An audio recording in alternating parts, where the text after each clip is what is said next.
President Trump welcomed Ukrainian President Volodymyr Zelensky to the White House on Tuesday, a meeting that analysts say points to a noticeable improvement in their previously tense relationship. The encounter came as Zelensky continues to manage domestic political fallout after dismissing both his defense minister and the commander of Ukraine's armed forces earlier this year. Despite those internal challenges, Zelensky arrived in Washington hoping to restart stalled peace negotiations with Russia and to secure additional American military assistance, especially air defense systems that could help protect Ukrainian cities from long-range strikes. According to reporting by the New York Times, officials close to the talks expected the two leaders to discuss the possibility of a ceasefire limited to long-range airstrikes between Moscow and Kyiv. Such an arrangement, analysts noted, could serve as a stepping stone toward broader negotiations while addressing one of the most destructive aspects of the ongoing war. Zelensky's visit to Washington also coincided with a personal moment of mourning. The Ukrainian president attended the funeral of Senator Lindsey Graham of South Carolina, who died suddenly on July 11 just hours after returning from a trip to Ukraine.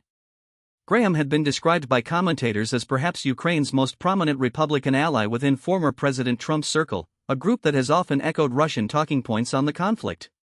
Some analysts speculated that Graham's death might make Trump more sympathetic to Ukraine's plight, while others pointed to the recent visit to Ukraine by right-wing activist Laura Loomer, a member of the MAGA movement who has publicly expressed support for Kyiv, as another sign of shifting attitudes within Trump's base.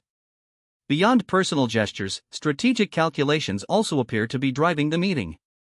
Several sources told The Times that Trump sees a diplomatic win in reviving peace talks, particularly because his administration has struggled to achieve a lasting ceasefire in the separate U.S. confrontation with Iran. Harry Nedelcu, a senior director at Rasmussen Global, observed that the relationship between the United States and Iran remains fragile, which pushes Ukraine to the forefront of American foreign policy considerations.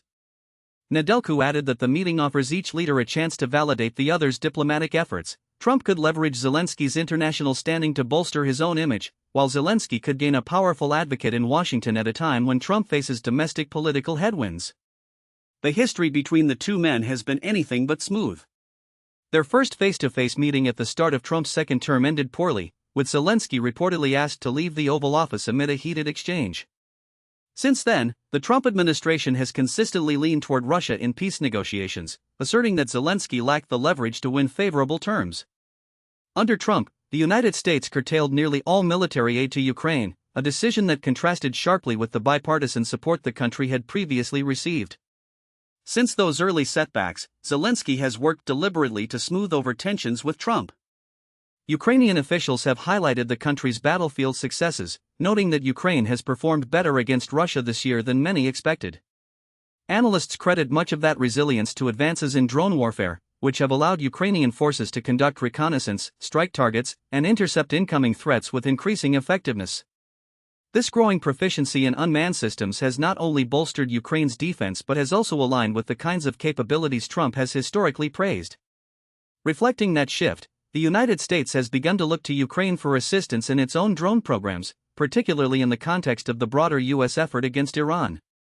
Washington is reportedly seeking Ukrainian expertise in both drone technology and drone interception, hoping to leverage Kyiv's battlefield experience to strengthen American capabilities. While the meeting at the White House suggests a possible thaw, many questions remain about how durable any renewed cooperation will be. Both leaders continue to face significant pressures at home, and the broader geopolitical landscape, marked by the ongoing war in Europe, tensions with Iran, and shifting partisan attitudes in the United States, will shape the outcome of their diplomatic engagement.